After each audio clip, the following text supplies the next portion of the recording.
शाळेचे पुढारी आणि आमच्यासारख्या पुढाऱ्याने 2 पावलं ही समोर टाकायची असतात आणि कार्यकर्त्याने 2 पावलं ही माग टाकायची असतात. पण सदानंद मास्तर, तुझ्या तो समाज सेवेचा भूत सवार झाला होताय ना, आणि तोच समाज सेवेचा भूत भविष्यात आम्हाला धोकादायक होता. आणि म्हणूनच मी तुझ्या सकट तुझ्या पोरीलाही कायमचं बर्बाद करून सोडलं. आता मास्तर, तू या जगातच काय, माझ्या मार्गात आणि जगातही कधी परत येणार नाहीस. कारण जो जो माझ्या मार्गात येतोय ना आड, त्या प्रत्येकाची मास्तर तुझ्यासारखीच लावतोय मी विल्हेवाट. पण आता तुझीच विल्हेवाट लागणार आहे सुभानराव. तू आली इथं आणि कुऱ्हाड घेऊन. होय, कुऱ्हाड घेऊन चाललोय मी, कारण तुझ्या बापाचा घडा 100% भरलाय आणि आता माझ्या मनात लागलेली आग तुझा जीव घेतल्याशिवाय शांत होणार नाहीये. विद्यमान आमदाराच्या घरी येऊन त्याला जीवे मारण्याची धमकी देतोय. पण बाय, आता याची काय शिक्षा भोगावी लागते ना, हे दाखवतोस तुला. सुरडे, ए सिक्युरिटी, अरे मेले की काय, अरे कुठे गेले ते सिक्युरिटी? आवाज दे तुझ्या सिक्युरिटीला. सिक्युरिटी, अरे वाचव तुझ्या या आमदाराला. सुभानराव देशमुख, तुझ्या त्या सिक्युरिटीने मला गेटवर चढवण्याचा प्रयत्न केला होता, पण माझा रौद्र रूप पावला आधीच गेला साला. आणि आता तो किती शिरा तनून ओरडला असता तरी काळे कुत्र्या सुद्धा तुझ्या मदतीला धावून येणार नाहीये. रामखोरा, बोल, काय अपराध केला होता माझ्या बाबांनी तुझा? स्वतःचा स्वार्थ साधण्यासाठी त्यांना बदनामीच्या दलदलीत झोकून दिलं. तुझं काहीतरी गैरसमज झालेला आहे. मी कधी तुझ्या बाबांसोबत तसलं कुठलंही कृत्य केलेलं नाही आहे. अच्छा, आता ही कुऱ्हाड बघून तू सांगण्याचा प्रयत्न करताय? तसं नाहीये. मी नेहमी त्यांच्यासोबत नेहमी चांगलंच वागायचो. बरोबर आहे, कारण तू तर माझ्या बाबांचा मित्र ना, लहानपणापासूनचे तुम्ही अगदी जिवलग मित्र. तू कशाला काय करशील? आजच काहीतरी गैरसमज.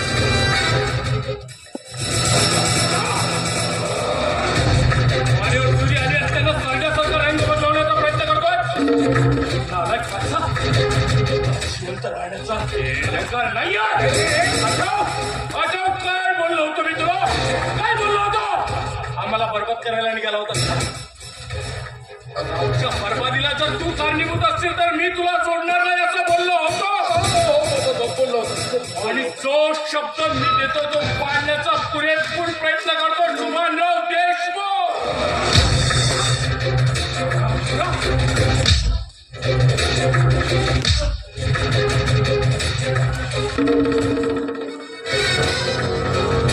याच हाताने शिवलास ना तू माझ्या मुलीला? याच हाताने शिवलास ना?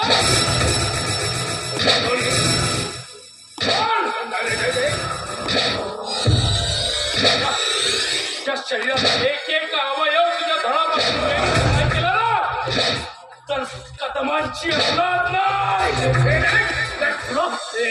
हाताने शिवलास ना माझ्या बहिणीला?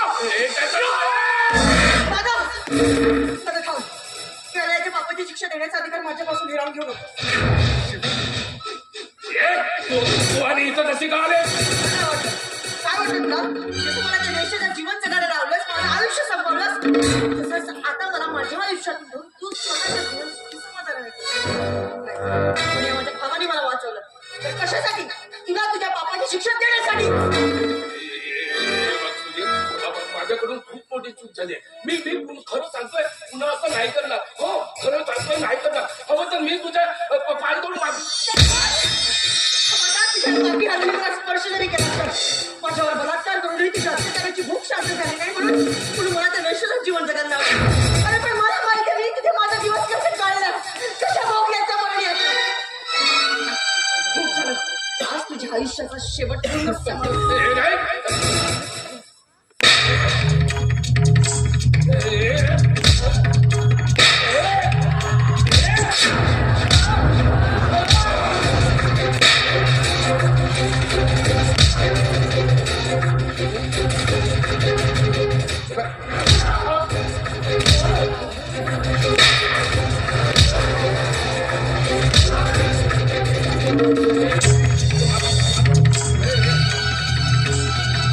आमदार सुभानराव देशमुख समितीचा प्रतिनिधी आहेस ना तू? काय वचन दिलं होतंस तू जनतेला? काय वचन दिलं होतंस बोल? उठ. उठ. आठव तू दिलेल्या भाषणातून काय बोलला होतास? अबे, मी बोललो होतो या जनतेचं भलं करेन. मी माझ्या हाताने या जनतेची आलेली सगळं कामं करेन. जनतेची सेवा करण्याचं वचन दिलं होतंस, मग कुठली सेवा केलीस तू जनतेची? सांग! कुठली सेवा केलीस? आता यानंतर मी नक्की सेवा करेन. मग मला एकदा माफ करू. माफीच्या लायकीचा आहेस, माफीच्या लायकीचा आहेस तू सुभानराव.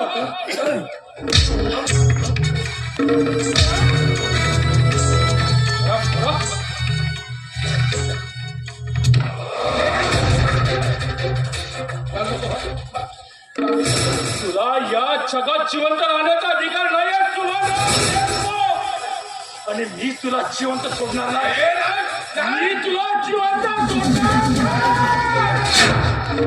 राहायला आलं घेण्याचा प्रयत्न करू नकोस. मी सांगतोय फेक ती कुऱ्हाड.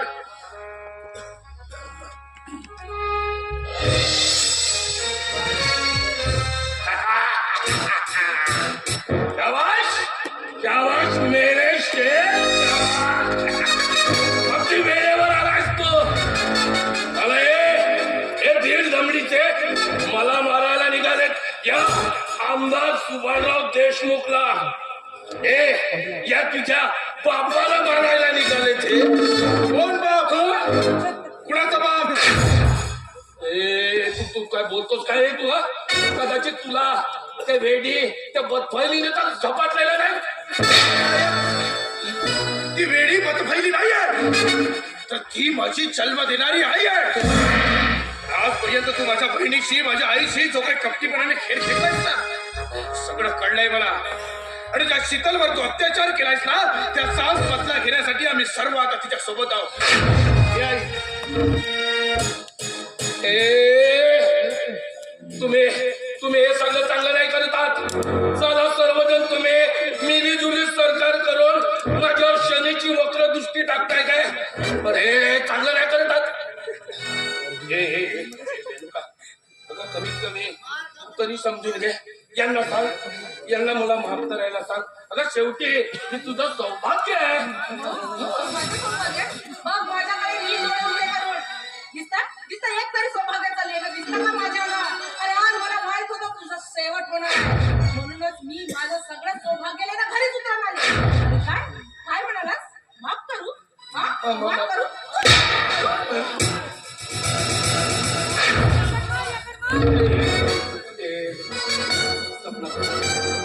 अगं मी तर तुझ्यासोबत कधीच वाईट वागलो नाही ना. तर तू तरी मला समजून घे. तू तरी यांना सांग ना मला माफ करायला. हो हो. बापाचं तर खूपच चांगलं करत आहे. अहो, तुमच्यासारख्या निष्ठुर कामाच्या माणसाला बाप म्हणून जगण्यापेक्षा ना तुम्ही तू कमीत कमी तू समजून घे. तुला मी लहानाचं मोठं केलंय, एवढा मोठा इन्स्पेक्टर बनवलाय. बेटा तू तरी यांना मला माफ करायला सांग. समजून घेऊ तुम्हाला. यांना तुम्हाला माफ करायला सांगतो. बरोबर बेटा बरोबर. शीतल, घे पिस्तूल आणि संपवून टाकेल.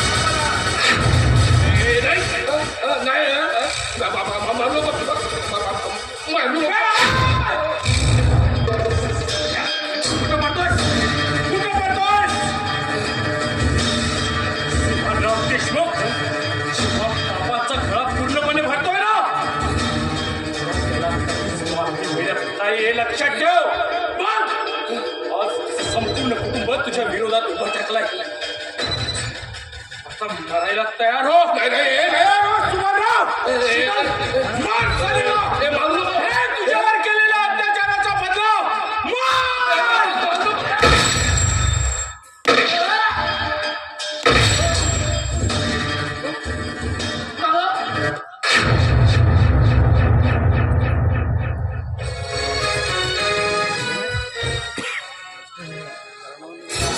समोर मी आमदार सुभानरावचा फोन केला मला आठवलं. नाही शीतल, माझ्या वाट्याची शिक्षा मी भोगेन. नाही मी याच्या खुनाचा दंड मी माझ्याशी वागेन. नाही शीतल, मला अटक काय दादा? कसं काय करणार दादा? बघ ना, माझ्या आयुष्यात काय उरलंय सांग ना. मी काय करू शकू? हा पुढे काय करू शकू? पण शीतल, आजपर्यंत खूप सहन केलेस तू, खूप दुःख भोगलेस, पण आता नाही. आता नाही शीतल, मी तुझ्यासाठी काहीच करू शकलो नाही, पण तुझा भाऊ म्हणून तुझ्यासाठी काहीतरी करण्याची मला एक संधी दे. तुझ्या वाट्याची शिक्षा मी भोगेन. तुला माझा भाऊ म्हणून काहीतरी करायचंय ना मला? करायचंय ना? ही शिक्षा मला होऊ दे ना. दादा, माझ्या आयुष्यात माझे स्वप्न उरले नाही, माझं आयुष्य उरलं नाही.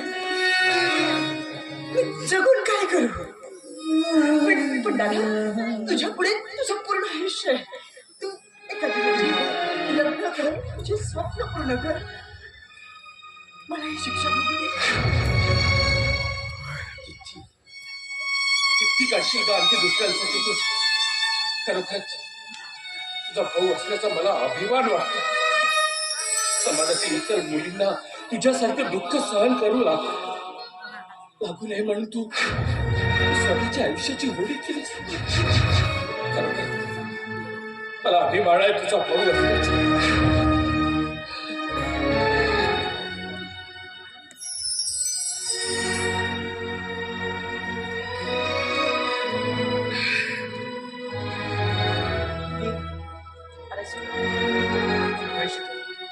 मी तुला अरेस्ट करणार नाहीये. तू यांना मारलं नाहीस तर यांना याच्या बापाची शिक्षा दिली आहे. कायदा असं म्हणत नाही.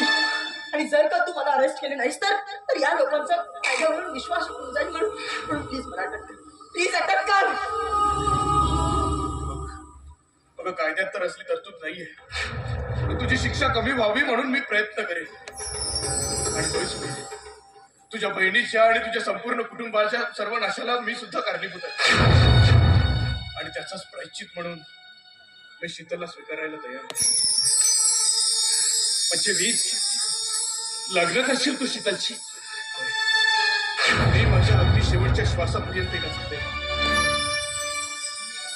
शीतल,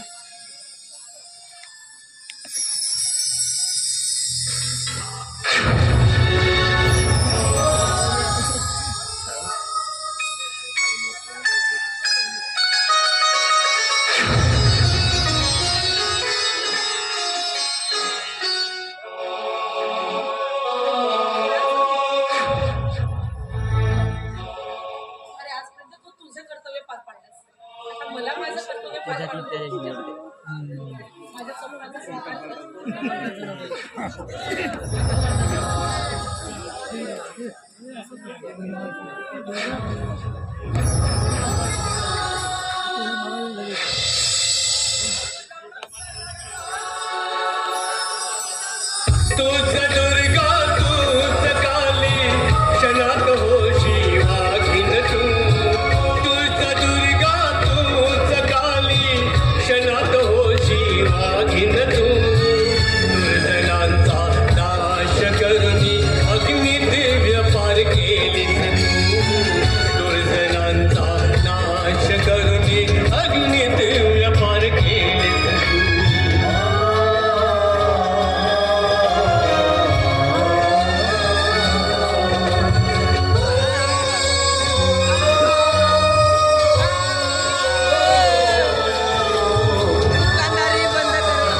मित्रांनो, तुम्हाला व्हिडिओ आवडला असेल तर व्हिडिओला लाईक करायला विसरू नका व झाडीपट्टीमधील नाटक व इतर कार्यक्रमाचे व्हिडिओ बघण्यासाठी झाडीपट्टी मिनगिरे या चॅनलला सबस्क्राईब करा व बेल आयकॉन दाबायला विसरू नका, जेणेकरून नाटकाचे संपूर्ण व्हिडिओ तुमच्यापर्यंत लवकरात लवकर पोहोचतील. धन्यवाद.